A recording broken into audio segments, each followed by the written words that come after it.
Bonjour, dans cette nouvelle vidéo réservée pour la correction du cas IBI Maroc, extrait de l'examen de l'année dernière.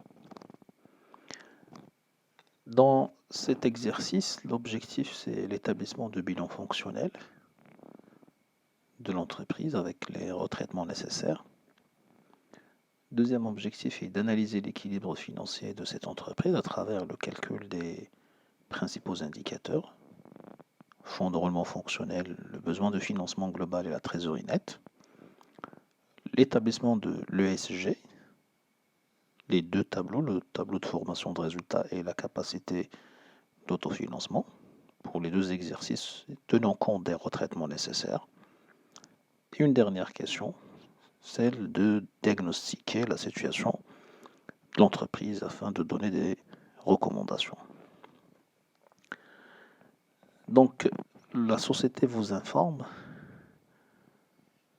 qu'il a enregistré une perte d'un client historique représentant 35% de son chiffre d'affaires.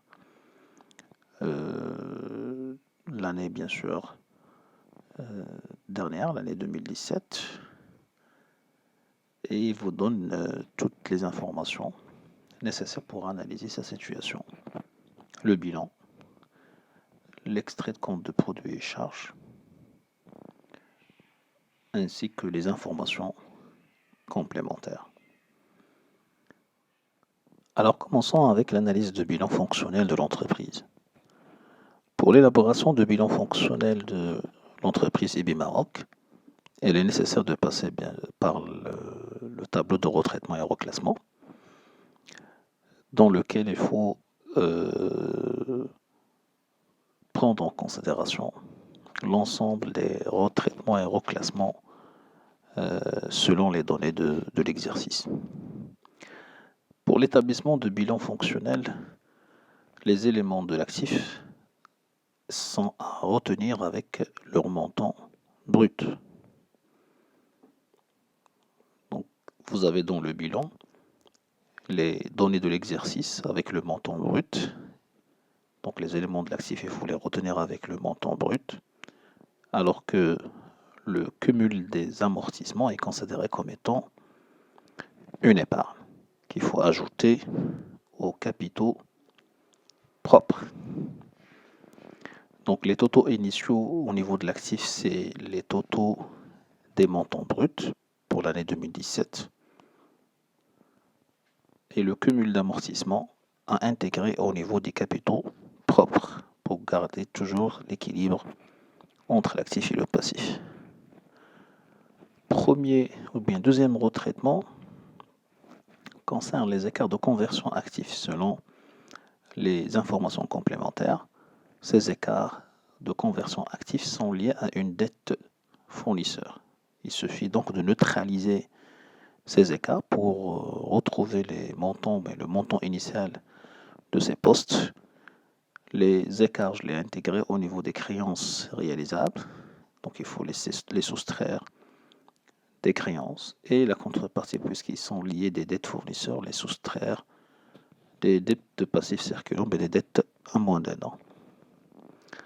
Parmi les informations complémentaires, on a l'acquisition d'un bien en crédit bail. Sa valeur d'origine de 600 000. Il est amortissable sur 5 ans. Donc 600 000 sur 5, soit un amortissement annuel de 120. Et le bien a été acquis le 1er janvier 2016. Donc, on intègre au niveau de bilan ou de l'actif les 600 000, la valeur d'origine, montant brut. Au niveau du passif, le cumul d'amortissement à ajouter aux capitaux propres. Chaque année 120 d'amortissement, fois 2 années, ça fait 240. Et la VNA à inscrire au niveau des dettes à long terme et à moyen terme, comme si l'entreprise a emprunté pour acheter ce bien. Quatrième retraitement concerne l'écart de conversion passif. Selon les informations complémentaires, cet écart de conversion passif, qui est un gain latent, est relatif à une augmentation de créances circulantes Comme le cas de l'écart de conversion actif, il faut procéder à son élimination. Le montant de cet écart, qui figure au niveau des dettes à court terme, a éliminé également des créances réalisables pour neutraliser bien sûr l'effet et l'impact de cet écart de conversion passif. Après, il faut calculer les totaux finaux donc pour chaque poste de bilan. Donc l'actif immobilisé, c'est les totaux initiaux en prenant en considération l'ensemble des retraitements et reclassements effectués pour recalculer bien sûr les nouveaux montants de chaque poste. Pour l'exercice 2016, puisque bien sûr nous disposons que des données en montant net, on va prendre ces informations avec le montant net et procéder à leur retraitement selon bien sûr ces montants. Pour le crédit bail, donc il faut retenir la VNA 600 moins 100 240 et la contrepartie à inscrire au niveau des dettes à long terme. Pour l'écart de conversion actif, même chose que pour l'exercice 2017, il faut les neutraliser à déduire des créances pour l'écart de conversion actif et des dettes à court terme. Même chose pour l'écart de conversion passif, qu'il y a une augmentation d'une créance à neutraliser des créances et des dettes à court terme. Ce qui nous permettra bien sûr de recalculer les nouveaux montants de poste de bilan. Il faut s'assurer de l'équilibre du bilan, donc total actif est égal bien sûr total passif, et les totaux finaux qui vont bien sûr alimenter notre bilan fonctionnel.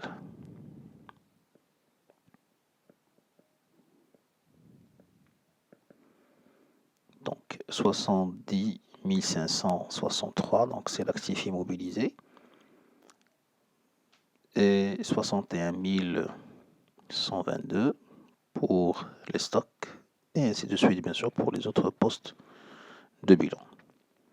Créances réalisables 192 820 et trésorerie actif 182.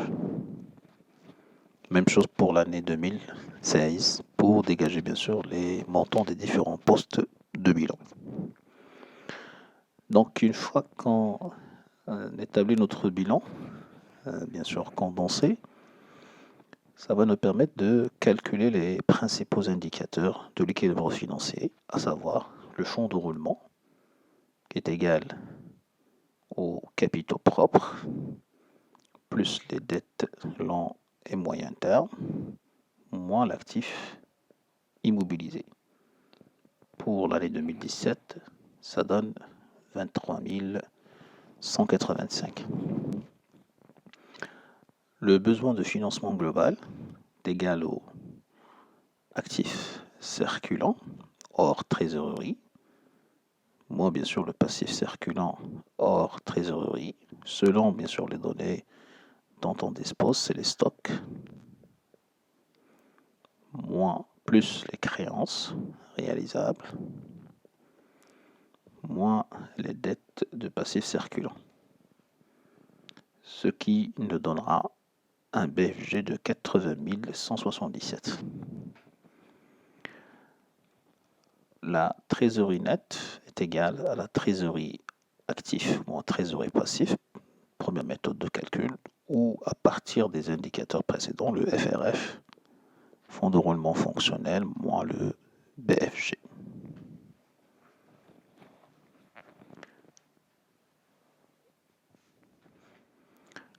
L'interprétation de la situation de l'entreprise, en se basant sur ces indicateurs, on observe que le fonds de roulement fonctionnel est positif pour l'année 2017, même chose pour l'année 2016, chose qui est positive et qui est bien pour l'entreprise. Ça signifie que l'entreprise dispose des ressources stables qui financent l'intégralité de ses investissements. et de son actif ou bien de ses emplois et dégage un excédent. Cet excédent, bien sûr, financera le besoin généré par l'exploitation de l'entreprise. Pour le cas de l'entreprise IBI Maroc, ce besoin s'élève à 80 177. Le fonds de roulement fonctionnel reste insuffisant pour financer ce besoin lié à l'exploitation, ce qui explique que l'entreprise recourt à des financements à court terme ou bien à des concours bancaires pour équilibrer sa trésorerie. C'est une situation qui peut être normale dans plusieurs entreprises, si bien sûr ce déficit n'est pas structurel et n'est pas bien sûr sur le long terme. On observe la même situation pour l'exercice 2016, donc un fonds de roulement positif, mais qui est insuffisant pour financer le besoin de financement global. Et donc l'entreprise recourt à des concours bancaires pour équilibrer sa trésorerie. Concernant l'analyse de l'activité de l'entreprise, cela nécessite l'établissement de l'état de solde de gestion. Cet état, dans son élaboration, se base principalement sur le compte de produits et charges. Dans l'exercice, vous n'avez pas le CPC, vous n'avez qu'un extrait bien sûr de ce CPC. Il faut bien sûr faire attention par rapport à certains indicateurs qu'il faut bien sûr procéder à leur calcul, comme les différents résultats. Donc, pour l'élaboration de l'ESG, commençons avec le premier solde, la marge brute sur vente en l'état, qui est égale aux ventes de marchandises, moins les achats revendus de marchandises. Vente de marchandises, selon les données de l'exercice, s'élève à 28 468. Achats revendus de marchandises de 21 433. Si vous avez uniquement les achats de marchandises, il faut bien sûr prendre en considération la variation de stock pour calculer les achats revendus de marchandises. Cela ne permettra de calculer la marge brute sur vente en l'état, l'écart entre les ventes de marchandises et les achats revendus de marchandises. Ça donne une marge de 7035 millions bien sûr de dirhams. On procède de la même façon pour l'exercice 2016.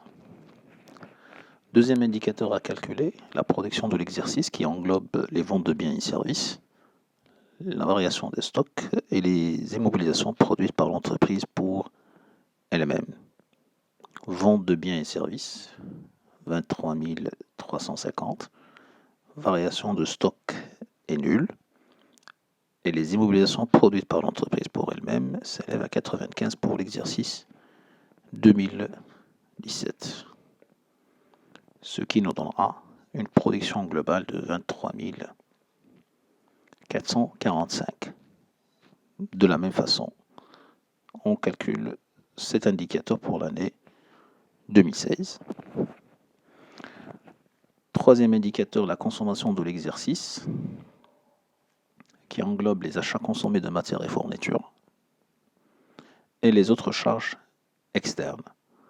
Achats consommés de matières et fournitures, 9 266 pour l'exercice 2017. Autres charges externes s'élèvent à 12 753. Il faut faire attention avec les autres charges externes, il faut prendre en considération les retraitements nécessaires concernant ce compte-là. Selon l'énoncé de l'exercice, nous avons un seul retraitement à effectuer qui concerne les mobilisations acquises par Crédit Bail. En effet, au niveau de ce compte figurent les redevances payées par l'entreprise pour le bien acquis en crédit bail. Puisque le bien est utilisé par l'entreprise, donc économiquement parlant, doit être considéré comme si le bien appartient à l'entreprise. Et c'est pour cela qu'il faut procéder à un ajustement qui consiste à éliminer la redevance de crédit bail, parmi bien sûr les autres charges externes, et l'intégrer. Donc il faut la ventiler. Une partie à intégrer au niveau des dotations, donc les DEA de ce matériel à intégrer au niveau des dotations d'exploitation, et l'autre partie à intégrer au niveau de résultats financiers, charges d'intérêt à soustraire de résultats financiers. La redevance s'élève à 150, les DEA s'élèvent à 120 et la charge d'intérêt à 30. Donc, les 12 753 duquel il faut soustraire les redevances de crédit bail, 150, ce qui nous donnera 12 603. Et les 120, il faut bien sûr les ajouter au niveau des dotations d'exploitation. Les 30 relatives aux charges d'intérêt à soustraire de résultats financiers. Il faut procéder de la même façon pour l'exercice 2016 pour calculer bien sûr les autres charges externes. Quatrième indicateur et deuxième solde intermédiaire, c'est la valeur ajoutée qui est égale à la marge brute sur vente en l'état plus la production moins la consommation de l'exercice. Solde suivant, c'est l'excédent brut d'exploitation ou l'insuffisance brute d'exploitation qui se base sur la valeur ajoutée plus les subventions d'exploitation moins l'impôt et taxes moins les charges de personnel. Impôts et taxes s'élève à 551. Charge de personnel 20 803. Ce qui nous donne une insuffisance brute d'exploitation de 12 743. Pour l'exercice 2016, c'est un excédent brut d'exploitation. Solde suivant, le résultat d'exploitation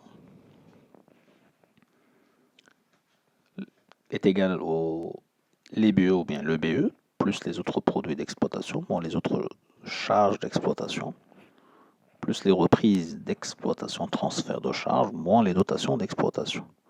Autres produits d'exploitation, selon les données de l'exercice, est égal à 0. Autre charge d'exploitation également est égale à 0.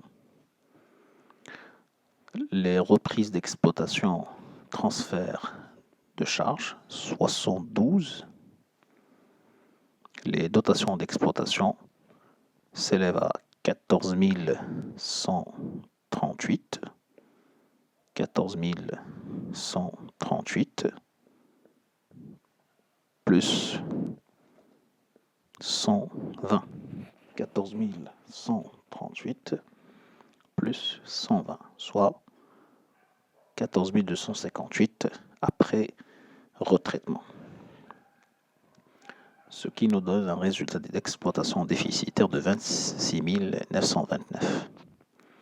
Résultat financier, c'est les produits financiers moins les charges financières. Tenons compte de l'intérêt relatif aux biens acquis en crédit bail. Pour moi, j'ai établi le CPC, donc j'ai calculé le résultat financier. S'élève à moins 3 487, duquel il faut déduire ou bien soustraire la part des charges d'intérêt relatifs aux biens acquis en crédit bail, les 30, soit un résultat financier déficitaire de 3517. Résultat courant, c'est le résultat d'exploitation plus le résultat financier, où c'est déficitaire, 30 446. Résultat non courant, c'est les produits non courants moins les charges non courantes. Pour moi, je l'ai déjà calculé au niveau du CPC. Il s'élève à moins 10 377. Et de ce résultat courant et résultat non courant, on déduit la part de l'impôt pour obtenir le résultat net de l'exercice. Pour l'exercice 2017, un déficit de 41 086, alors que pour l'exercice 2016, il s'agit d'un déficit de 3 694. Il faut toujours vérifier que le résultat net de l'exercice que vous avez obtenu dans le tableau de formation de résultats est le même que celui de niveau, ou bien au niveau de CPC. Vous devez toujours obtenir le même résultat au niveau de CPC que celui au niveau de l'USG. Alors maintenant, pour le calcul de la capacité d'autofinancement de l'entreprise, j'ai choisi la méthode du plan comptable marocain, la méthode additive, en partant du résultat net, auquel il faut ajouter l'ensemble des dotations, puisqu'il s'agit de charges non décaissables, et réintégrer l'ensemble des reprises d'exploitation, puisqu'il s'agit de produits non encaissables. Soustraire le produit de cession et réintégrer la VNA des immobilisations CD. Donc, les dotations d'exploitation ainsi que les autres dotations, il faut tenir compte dans ces dotations que les éléments liés à l'actif immobilisé. Les dotations liées à l'actif circulant sont à éliminer dans le calcul de la capacité d'autofinancement selon la méthode additive. Donc ces dotations d'exploitation s'élèvent à, comme on a dit, 14 138, auquel il faut ajouter l'immobilisation acquise par crédit bail, les 120, et soustraire la part des dotations d'exploitation relatives à l'actif circulant, 12 554, ce qui nous donnera 1704 pour l'exercice 2017. Dotation financière, selon l'énoncé, ces dotations s'élèvent à 460.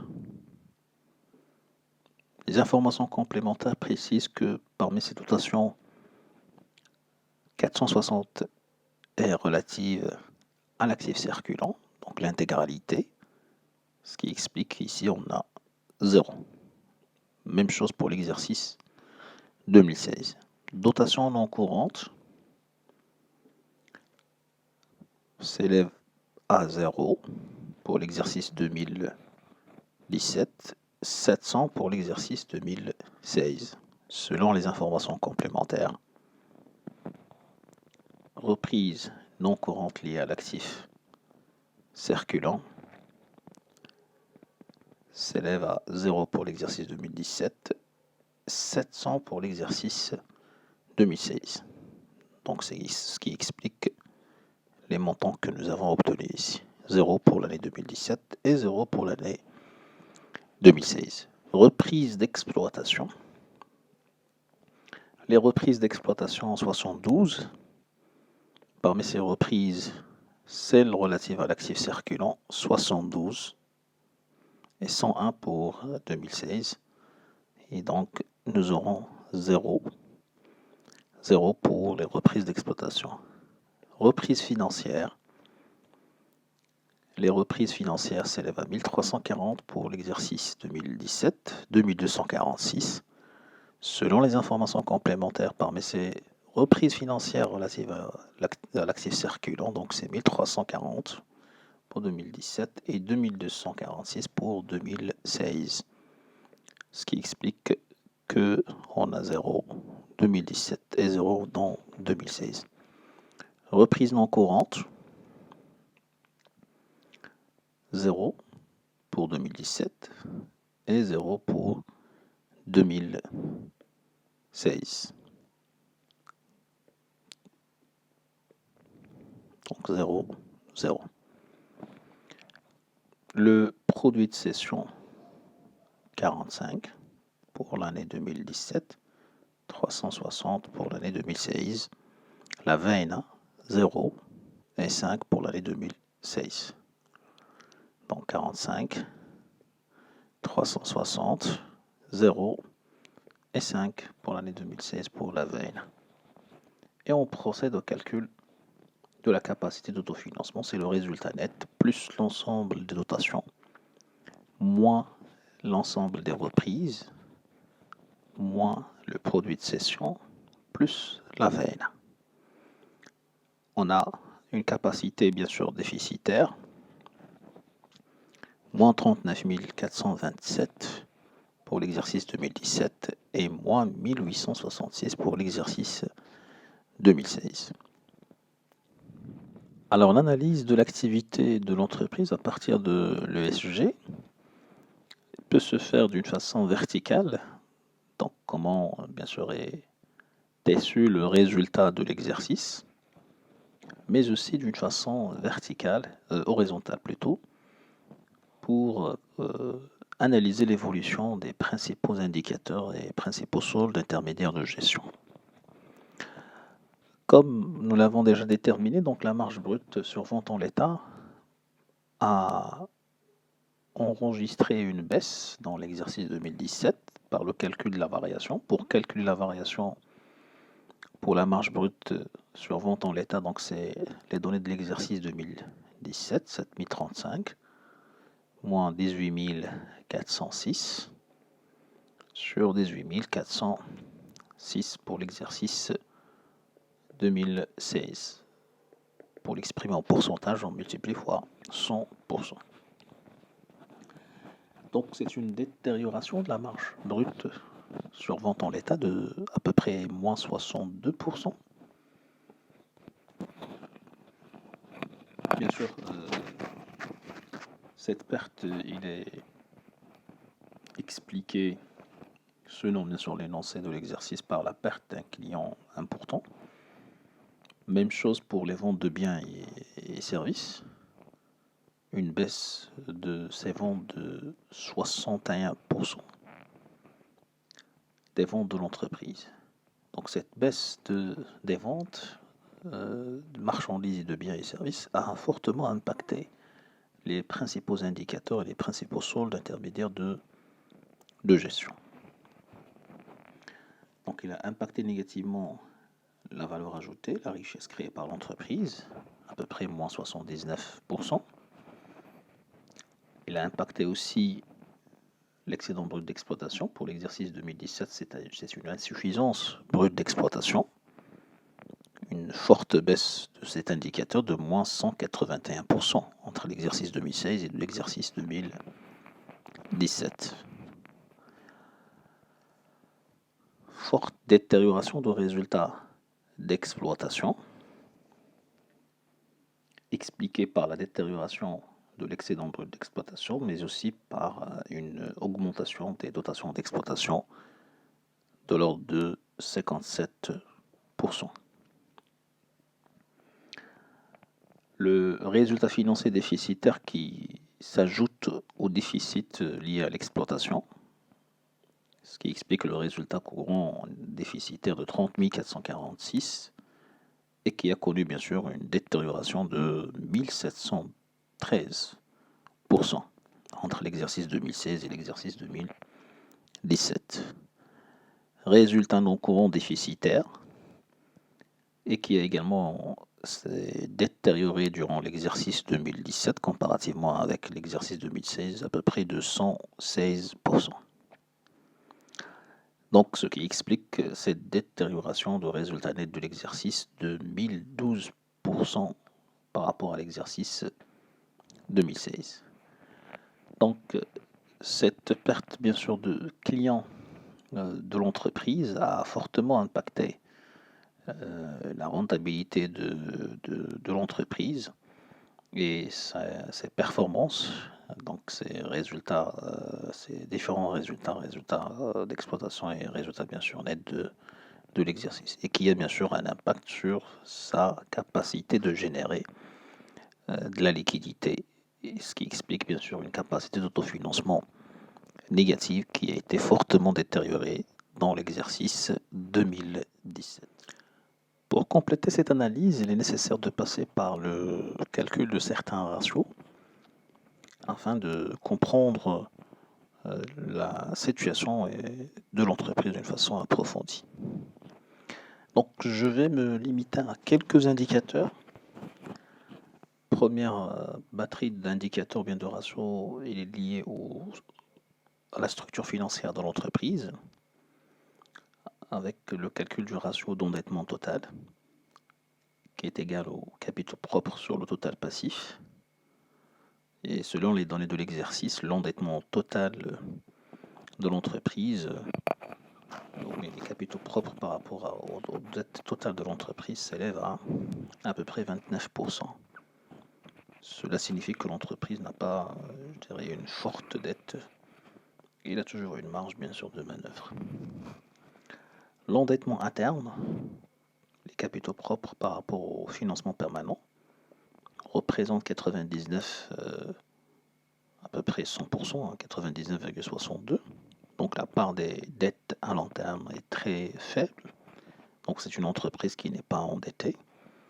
Donc il a toujours bien sûr une marge de manœuvre pour s'endetter et renforcer ses ressources stables. Une deuxième batterie de ratios à calculer, les ratios de liquidité. J'ai choisi ici le ratio de liquidité générale est égal au stock plus les créances plus la trésorerie actif sur les dettes de passif circulant plus la trésorerie passif. Il est de 110 pour l'exercice 2017 et 103, à peu près 104 pour l'exercice 2016. Supérieur à 1, et donc l'entreprise possède bien sûr suffisamment d'actifs liquides qui peut faire face à son passif. La liquidité réduite, quant à elle, elle est bien sûr légèrement bien inférieure au passif exigible, 83 dans l'exercice 2017 et 90 dans l'exercice 2016. La liquidité réduite, on se limite uniquement aux créances et à la trésorerie active. On ne prend pas en considération les stocks. Troisième batterie de ratios, les ratios de gestion. Je me suis limité ici au calcul de BFR normatif. Le BFR fois 360 sur le chiffre d'affaires hors taxe. Et dans ce cas-là, le BFR de l'entreprise représente 557 jours de chiffre d'affaires hors taxe, alors qu'elle était de 228 jours de chiffre d'affaires hors taxe en 2016. Donc une forte évolution de ce BFR, ce qui nécessite bien sûr pour l'entreprise de chercher des ressources supplémentaires afin de financer son cycle d'exploitation. Les ratios de rentabilité d'exploitation, avec le ratio EBE sur chiffre d'affaires hors taxe, qui a connu une forte dégradation dans l'exercice 2017 avec une rentabilité négative, moins 24,59%. On peut le ventiler bien sûr en deux sous-ratios, l'excédent trésorerie global sur le chiffre d'affaires et le résultat d'exploitation sur le chiffre d'affaires, le ratio de rentabilité d'exploitation brute. La rentabilité économique, EBE sur l'actif investi ou bien le capital investi, dans ce cas c'est les immobilisations plus le BFR. Donc le rendement de l'actif économique a été détérioré dans l'exercice 2017 avec un rendement négatif de moins 8,45 au lieu de 11,15 dans l'exercice 2016.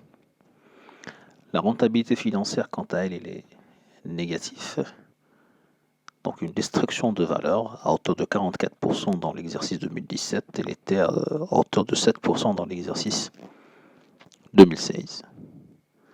On peut également calculer certains ratios de productivité. La part de la valeur ajoutée de la production s'élève à 37% pour l'exercice 2017, alors qu'il était de 68% pour l'exercice 2016. Les charges de personnel représentent à peu près 241% de la valeur ajoutée. Donc ces charges ont fortement évolué dans l'exercice 2017, ce qui explique également la détérioration de résultats d'exploitation et l'excédent brut d'exploitation,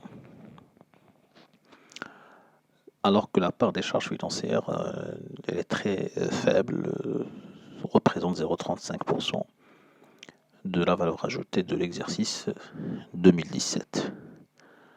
Donc globalement, à partir de ces indicateurs, la situation de l'entreprise est déséquilibrée, avec bien sûr une trésorerie nette négative, mais qui n'est pas aussi, je dirais, dangereuse.